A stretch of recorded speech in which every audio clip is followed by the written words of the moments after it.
and welcome to episode 20 of the Cat Context podcast for Wednesday, February 27th. My name is Lior, and today we are going to cast our minds back to a simpler time when polygons were low and our valleys were all canny. There have been a few really good wins for retro gaming scene in the last couple of weeks, and I think all of us here have some old favorites that have never really fallen out of style. So today in Cat Context, we're going old school and talking about retro gaming. With me today, as usual, are Arrow and Alindril. Arrow, I know you are a huge fan of the retro gaming, so are you psyched for this episode? I am always psyched for every episode, but particularly for this one. That was an excellent answer. Wasn't that great? I'm such a suck-up. How about you, Ellie? How you doing? And are you looking forward to retro games? Sure, why not? Way to counter Arrow's enthusiasm. Well, a couple of old favorites have reappeared on the scene in the last couple of weeks. First of all, Namco Bandai, which I think I am pronouncing correctly, but is also fun to say, brought back the Tamagotchi. In this case, it is only for Android. Yeah, suck it, iPhone. We can emulate it if we really care. Yeah, but that would require caring about a Tamagotchi. I just love that we're leading the show with Tamagotchi. Yeah. That's clearly the biggest story of the week. What? So how many have you gone through so far? I kept my Tamagotchi alive for like a week and 2 days. I'll have you know. And then I went to the gym for an hour and came back and it grew legs and died. That's what you get. I know. That's what I get for like maintaining basic levels of health and hygiene. Damn you, Tamagotchi. Yeah, you're supposed to be maintaining your little piles of binary poop. How come you didn't do it while you were on the treadmill? Yeah. I'm a bad virtual parent. Anyway, aside from the Tamagotchis, which are incredibly important, also last week System Shock 2 became available for us to play. It's currently on Good Old Games, GOG.com, and rumor has it it will be hitting Steam soon. And this is the classic from 1999 that was kind of held back for a while under a protracted legal battle over rights, and they have sorted it out, and it is here. I don't know if either of you had a chance to play it either back in the day or now. I have not, but I know it's one of Mr. Arrow's favorites. It is definitely of the genre that people love, in the same way that people love Deus Ex, and I have also never gotten through a Deus Ex game. I did have the chance to play it a bit earlier this weekend, and it's very cool. It's clearly extremely old, like the tutorials, sort of things that we take for granted now. Like, it was like, if you look in the corner, your health bar will go dark as you lose health. And I'm like, really? Tell me more. And it's extremely reminiscent of BioShock. And of course, it was the same fellow who did System Shock 2 and BioShock, so that is understandable. But, I mean, you get a pipe wrench in the first minute. You're running around dark corridors, hitting things that kind of look like splicers or slicers, whatever, on the head. And you have to, kind of, oh no, this door is blocked, so now I have to run around the long way to get the key. It reminded me a lot of BioShock 1. In a good way. And it's $10 on Grand Old Games right now, so it's a pretty good deal if you like that. Yeah, so I also heard that the part of it, this whole thing that actually interested me way more was the technical reasons for it not actually having come out. And I don't actually... I'm not in a position to talk about them, but apparently they had to build a special emulator because it has never been able to run since Windows 95 or 98 or whatever was current when it came out, and nobody has been able to easily get it running in a good post XP world. So I think that there was the legal battle aspect of it and also the technical aspect, and honestly I find that sort of stuff is more interesting to me than either playing the game or hearing people talk about a 20-year-old game like it's the best game that came out this year. Wow, you're really not into this whole retro game thing, are you? No, that's so not true. That is totally not true. So this is my problem, and it's been my problem for a while, and it's also my problem in relation to the other actual big game news of this week, which is the PlayStation 4. I'm really kind of annoyed at having to constantly buy my games again.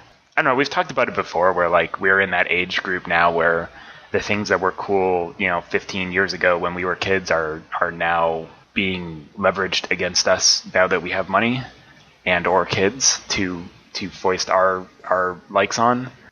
It's okay, and I'm actually in a lot of ways glad that I can go back and play those without having to also dig up like a 486 PC or something to try and run Doom on without it rendering way too fast. But I mean, I don't know how many re-releases of Doom HD can you come out with? How many people are going to buy it? I mean, that's one of the things, right? Like, so you couldn't play System Shock 2 even if you own the discs. I couldn't play, I don't know, a bunch of the games I have even if I own the discs because I have to downclock my CPU so greatly at this point to make them render in anything like a useful way that I probably couldn't run my operating system. Have you tried emulators like DOSBox or SCUMVM? So I've run a lot of emulators for NES. I've run SNES and Genesis and TurboGrafx 16 emulators, MAME emulators. So certainly it is a thing that I have done. I don't know. It's weird because like it's all kind of juxtaposed with the fact that I'm at the point where I kind of want to pay for things rather than just downloading the entire catalog of NES ROMs. But you don't want to buy it again. But I also don't want to pay for them again. Yeah. Basically, you're an asshole who's never happy. Have you met me? Touché. I'm not saying it's bad. I mean, it takes one to know one here. I'm just saying, you're whining about a lot of things that you can fix. I like this. Is this the pick on Ellie episode? Because I feel like I got a raw deal last week, but I can get down with this. Whatever. At least I'm that old. Whatever. Pull up your pants.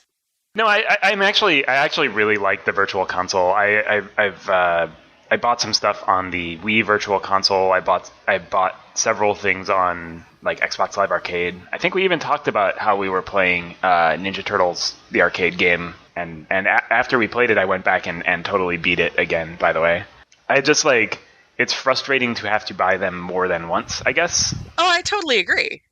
Those are the pieces that frustrate me. So System Shock being purchasable now is actually nice in a lot of ways, but I mean it's fine. But then somebody will come out with the HD version of System Shock 2 and also the PlayStation 4 version of System Shock 2, and then expect us to buy them over and over again, and that frustrates me.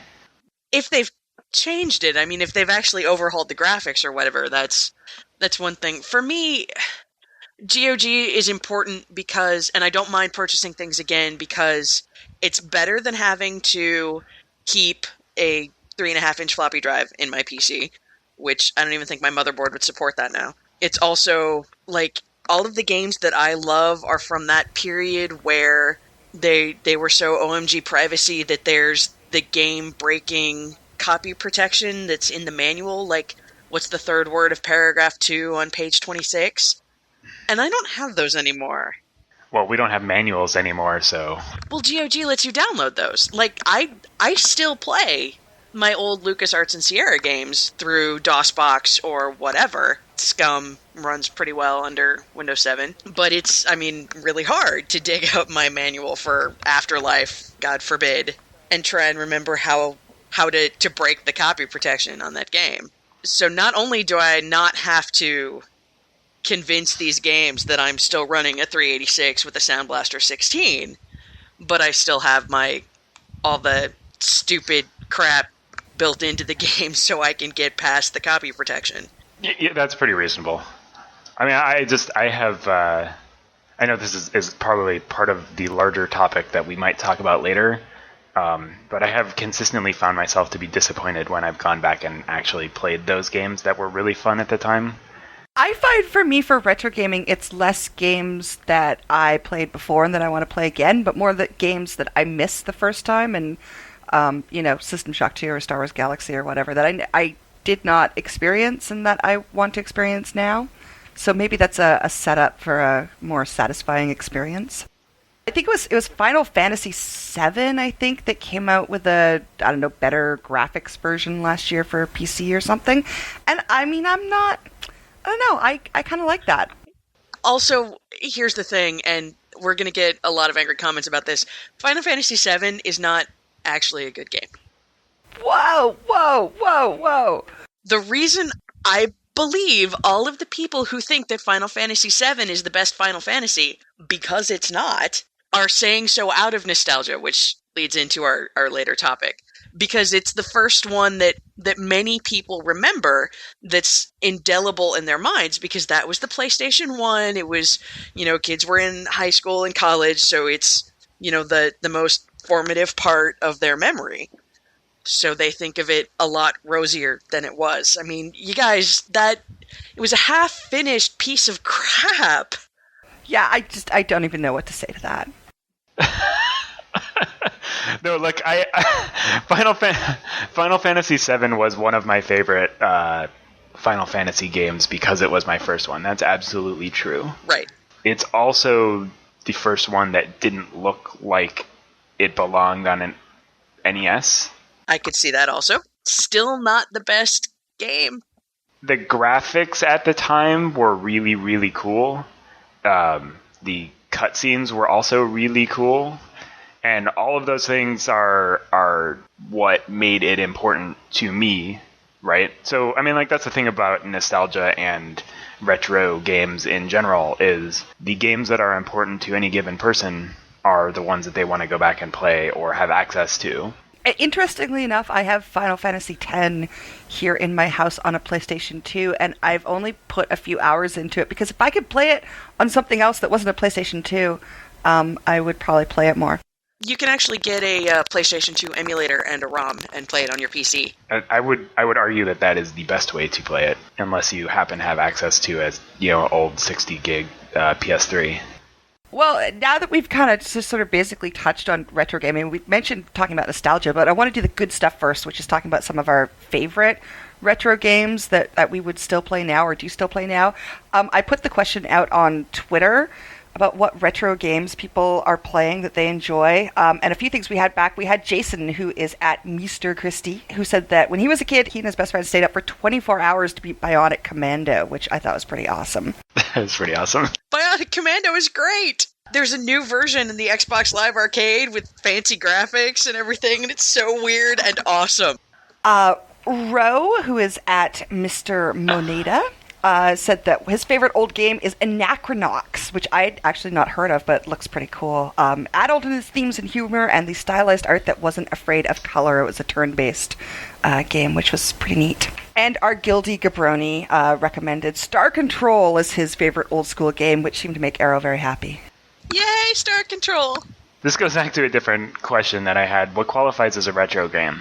Anything released before the current console cycle, or I would say, 5-10 years PCs. Yeah, I would say 10 years, roughly. Well, no, it would actually be less than that. Maybe 5? So WoW's a pretty good retro game. No, it's got current development, doesn't count. Yeah, I agree with Era. But my dwarf looks the same as my dwarf looked in 2003. I didn't say it was current good development. The answer to that is to play a goblin. Well, there are lots of answers to that. Yeah, I would go with 5 years with no development. That seems reasonable. So given that is retro games, and there are some suggestions from other people, so what retro games, have you played recently, or what sort of stands out? What would you play if it appeared in front of you? I know Era has answers, so I'm going to ask Ellie first. Man, it's hard to say. I think I'm in a totally different place gaming-wise than I was 10 years ago. A lot of the things that I enjoy now are not the things that I enjoyed then, and a lot of things that I enjoyed then are things that I would not enjoy now. For instance, Duke Nukem 3D, which was a hilarious game at the time, but I was 15 or 16 years old, and now I don't think I would enjoy it nearly as much. I made levels for Duke Nukem 3D based on my place of employment. That is amazing and awesome. Yeah, so I'm not sure, because I could say a bunch of stuff that came out in the original Half-Life engine, right? So I could say Half-Life, for instance, Counter-Strike, and those games are pushing 10 years or more than 10 years old now, I guess, which makes me feel old. Welcome to my world.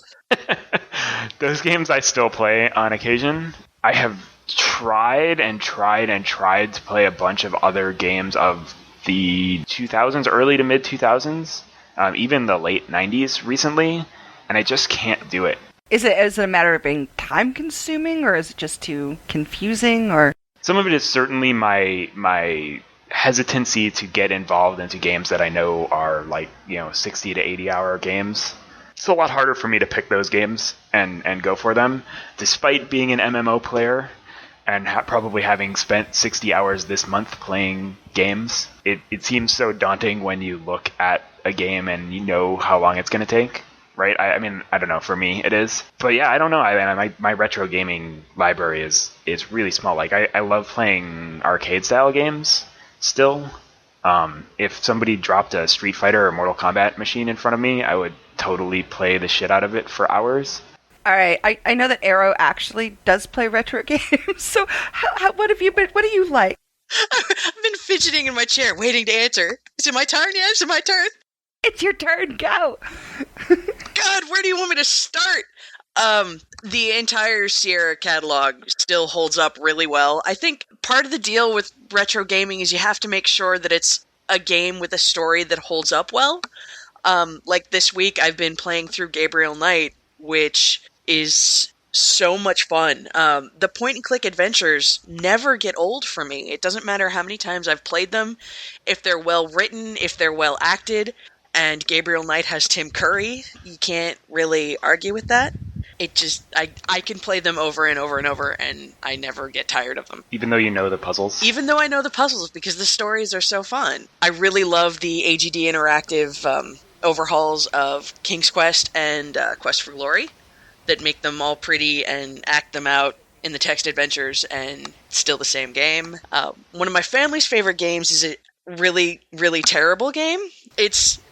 It's called Phantasmagoria, and people have either heard of it, and when I mention it, they laugh and laugh and laugh, or no one's ever heard of it before. I have played that game. God, it's so bad. Isn't it awesome?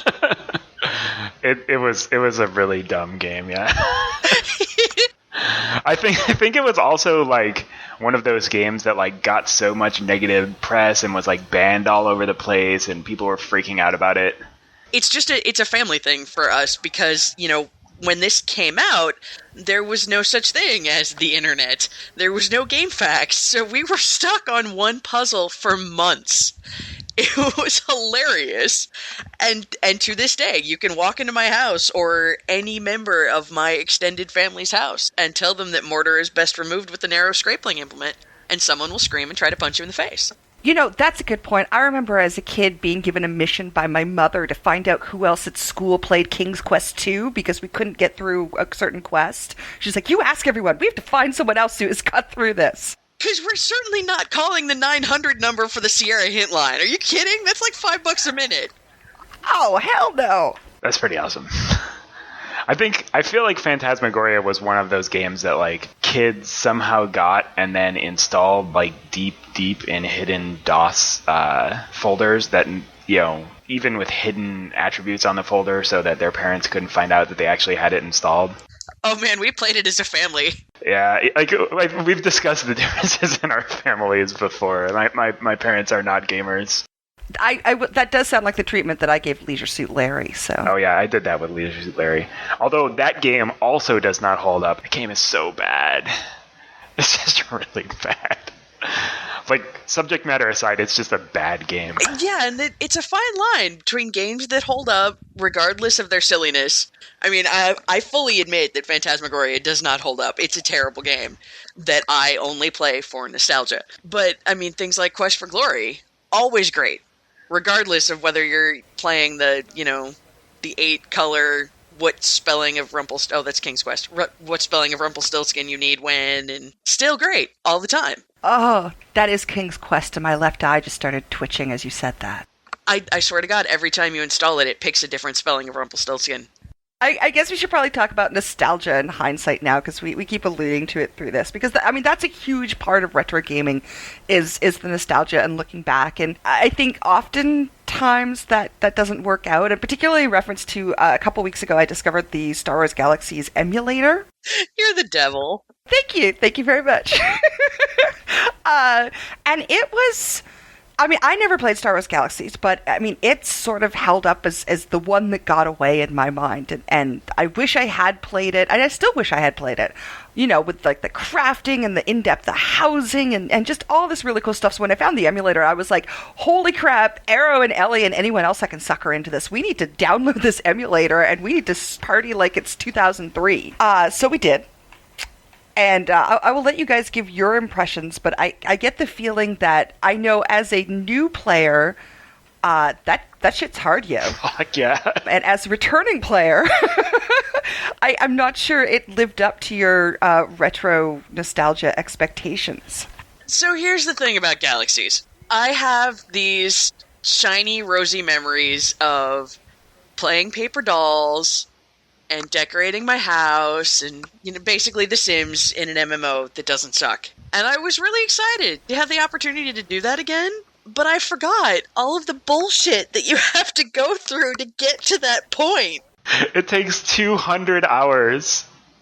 200 hours to get to that point. I have like 50 credits to my name, and I have a survey macro, but I can't afford the training, and I feel like too much of a dweeb to go and ask someone to apprentice me.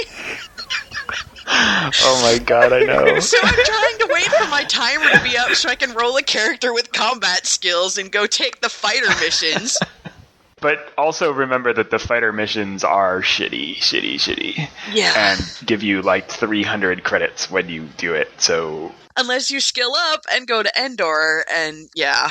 So Star Wars Galaxies came out in, what was it, 2019? No, it was like 2003, I think. Yeah. Is that right? So there's 10 years, and I would never recommend anybody play Star Wars Galaxies today, because it's bad. Arrow got it. Arrow's exactly right. You just like sit there for hours and hours and hours and just spam whatever your fastest recharging spell that you can do is and like shoot past the thing's leg. And I feel like that would have been really cool back in the day when we were all younger and there was like a vibrant community and everyone had a guild. But as like a new character who just sort of gets spit out in the face of the planet, it's a lot less fun. I forgot there like aren't trainers in that game. There are, but it's incredibly expensive. Right. Okay, so like when WoW came out, WoW had quests. Right? Every game today, even games that shouldn't have quests, have quests. They have exclamation points, and they have question marks, and they have indicators of where you should go. None of that stuff existed in Star Wars Galaxies. There were quests. The quests were only from randomly, for some reason, tiny Leia up in the corner of Corellia. I'm serious. Yeah, for some reason, the NPCs were all half the size of characters. I don't know why.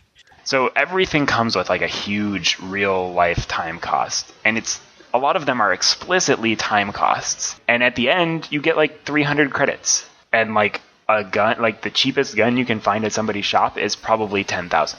Level 1 skills at the basic level, not even at the advanced level, are 1,000 credits from a trainer. It is a brutal game, but at the time it was leagues better than a lot of the other games. I mean, I skipped EverQuest. I played around in Asheron's Call. It was so much better than DAOC. It was just astonishing. Right, and it actually, like, graphically, it doesn't look as bad as I expected it to.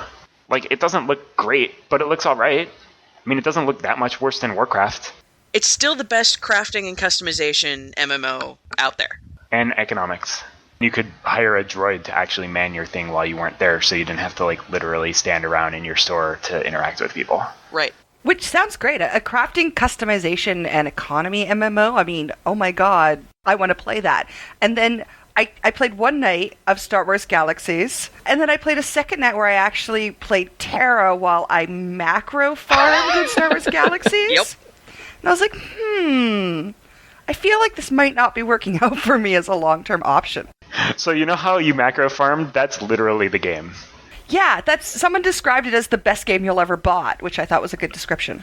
So what it sounds like what you guys are saying is the nostalgia, like the game was good. It is actually just the passage of time and whatnot that makes it less entertaining now. It's having to start over because it's I don't want to say it's that the end game is good. I'm air quoting like Ellie now. I might even knock my headset off. I'm air quoting so hard.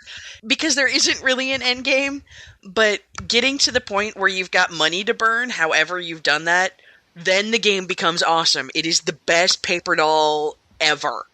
Yeah, I'd agree with that. It is definitely playing on nostalgia. I don't think that game is only good or was only good in my mind, in my like nostalgic mind. I also think that there's been 10 years of refinement for MMOs, right? Like, people want different things. People expect different things. Even those of us that played those games expect something different. Yeah, I think that's reasonable. There are still games that stand the test of time, but I think nostalgia does color things. Like, I think if I was to sit down in front of Half-Life right now, I think it would still be good. I think it's still pretty good. Is Half-Life objectively better than Half-Life 2? I don't know. Objectively, that's a tough one. I would say yes, Half-Life's better than Half-Life 2. But I like kind of the creepy stuff more than the gravity gun stuff, so... Sure. I mean, gameplay-wise, though, I think Half-Life 2 is better. Engine-wise, I think Half-Life 2 is better. I think story-wise, Half-Life 1 is better. Or story and environment? Theme? Whatever that word is. Ambiance? Atmosphere? Atmosphere. There you go. Yeah, I think Half-Life 1 is a better game for all of that stuff. Yeah, I would agree. That really stood out with System Shock, too. Like, the atmosphere in System Shock is outstanding. I mean, but you still have... I mean, the faces are hysterical. They're just sort of paper dolls slammed in half, and inventory Tetris and all the old things that you hate, but really good atmosphere. Yeah, I mean, although there are a few games with good atmosphere, and I think those are the games that we would all talk about as holding up better than the others. Because I think, generally speaking, gameplay has gotten better. All right, I'm going to have to go find a PS2 emulator, so what has this podcast wrought? If you find a working PS2 emulator, I have a whole big list of games I think you'd really like. It starts Is with... one of them Beyond Good and Evil? Well, actually, it starts with Fatal Frame and ends with Fatal Frame. Oh. Come on! Those are, like, made for Lior! I so want to play Fatal Frame! That looks so awesome! So the other thing I have, like, just lastly on retro gaming and buying them, is... So it's hard because there's another, like, hypocritical moment here, right? Like, I'll pay $3 for a shitty iOS game, but I don't know that I want to go spend, like, $6 or $7 on Gabriel Knight, which is what it costs on GOG. Being more willing to spend money on new stuff than on old stuff, I might be the opposite. And that, like, something like Gabriel Knight, I mean, that's a legendary game. You hear that, those games being talked about all the time. So, for me, that sounds like a surefire bet. Also Tim Curry. As opposed to, I don't know, something new that comes out that I can't think of. Oh, God, what was that? TERA? We'll get to TERA. Don't you worry, we'll get there. But as opposed to newer games that come out that I need to sit and wait and see if they're going to be any good before I will spend, the equivalent amount of money on them. $6? $6 is like a shoe-in for me to buy a game these days. Unless it's an old game that's really awesome. That's right. And I don't know why. It's because you can't be happy. Oh, yeah. Maybe. I mean, I also liked... I feel like part of why I buy the $5 indie games and stuff is to support those developers, and buying an Activision game makes me feel sad. Buying a Sierra game, is Sierra even still a company? No. Right, so, I mean, I'm not supporting the developers of Gabriel Knight to make another Gabriel Knight game when I buy Gabriel Knight. Actually, Jane Jensen had a Kickstarter, and it's she's making another one, and it's really awesome looking. Well, that's good.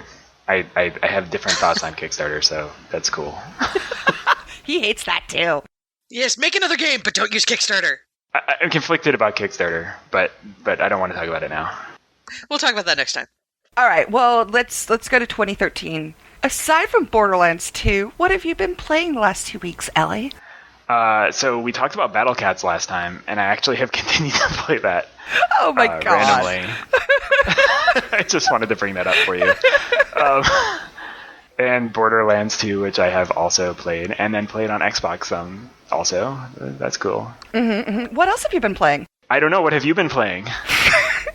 I think you've been playing the game that you gave me a hard time about last time. So let's hear about that. Okay, so I've been playing TERA, and kind of obsessively creating characters for it. which is a serious problem that I have anyway. TERA is it's a hard game for me because visually it's terrible. It looks pretty. It looks really pretty. The animations are nice and smooth, but there are like 4-year-old girls with shorter mini skirts than literally anybody would be able to go outside in. It's a terrible game with like terrible values, and I feel bad for promoting it. But the gameplay is really fun. It's different from MMOs, standard MMO. You don't have a mouse cursor for the most part. You have like a targeting crosshair, and you still press buttons like you do in an MMO, but you actually have to block or are able to block or dodge, and the combat is just interactive. And I really, really like playing that game, and I really, really like feeling bad about myself for playing that game. Yes, I quit playing WoW because of TERA, because it fills that need. Here's the tragedy of TERA. Like you said, it's an incredibly well-built game. It runs the smoothest probably of any MMO aside from WoW that I've encountered. It's pretty, it's got some interesting mob design, the combat is really, really cool, and the character models, the player character models, are wackadoo. I mean, they're well done. They're just, yeah. Yeah. I'm sort of attempting to look at it from the perspective of its over-the-top nature makes it funny to me. I'm pretty sure that makes me a hipster. I think Dead or Alive is hilarious for that reason, so I'm not going to throw stones. Right, yeah, no, absolutely. That's actually a really good comparison. Is it? In the early versions of Dead or Alive, there was actually an option in the settings where you could turn off the jiggle, and I did that. I think it was the first Dead or Alive game, and then I went to try and play it again, and it was totally not fun. It's the over-the-top bullshit that makes it hilarious. Yeah, and Dead or Alive constantly, or their developers constantly talk about their like sweet new boob physics and stuff like that.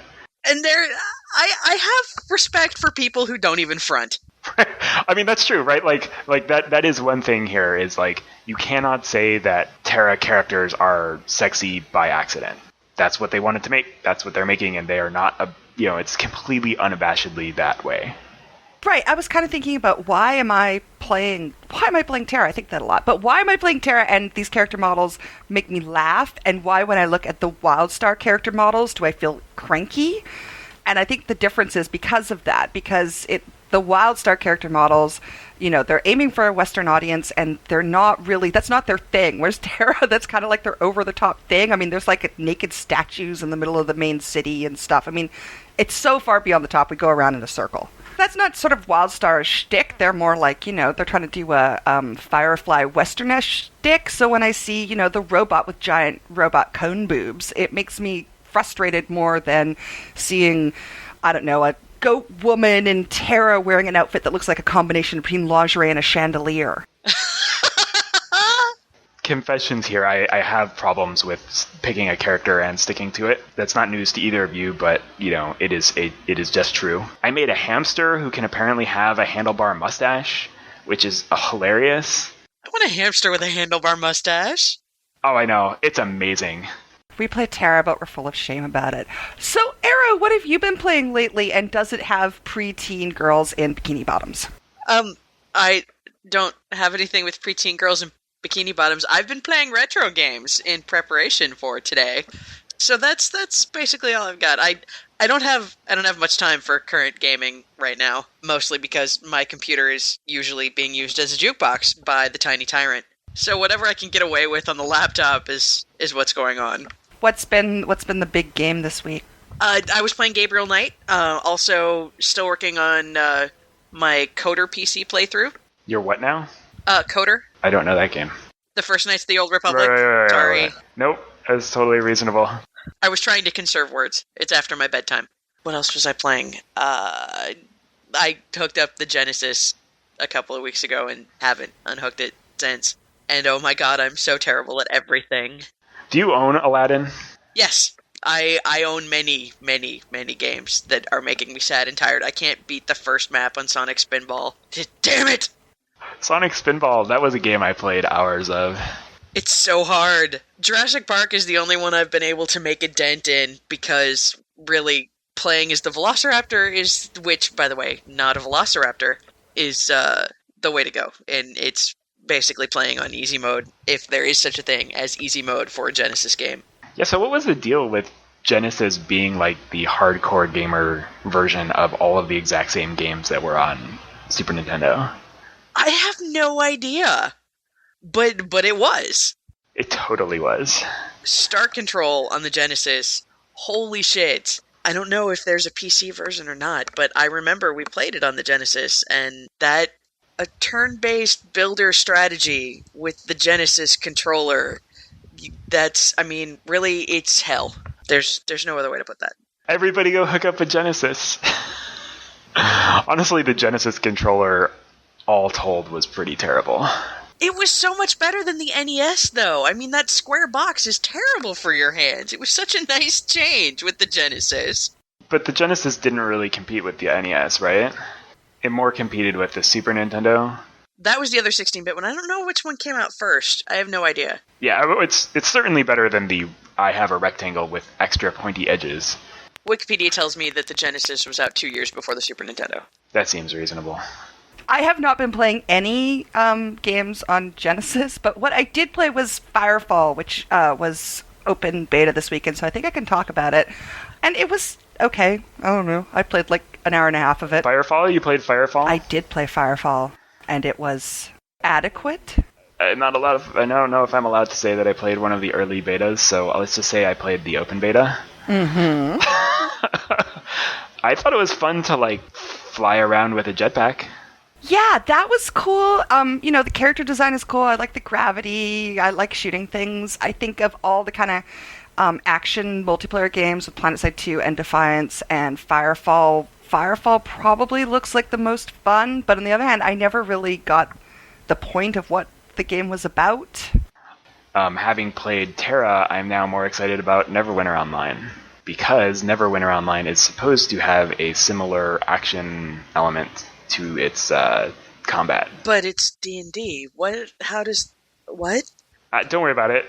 It is D&D based. From what I have read, it is... it's not going to be like Neverwinter 2 or Neverwinter 1 or Baldur's Gate or turn-based-y. But those were so great. Why would you not want to do that?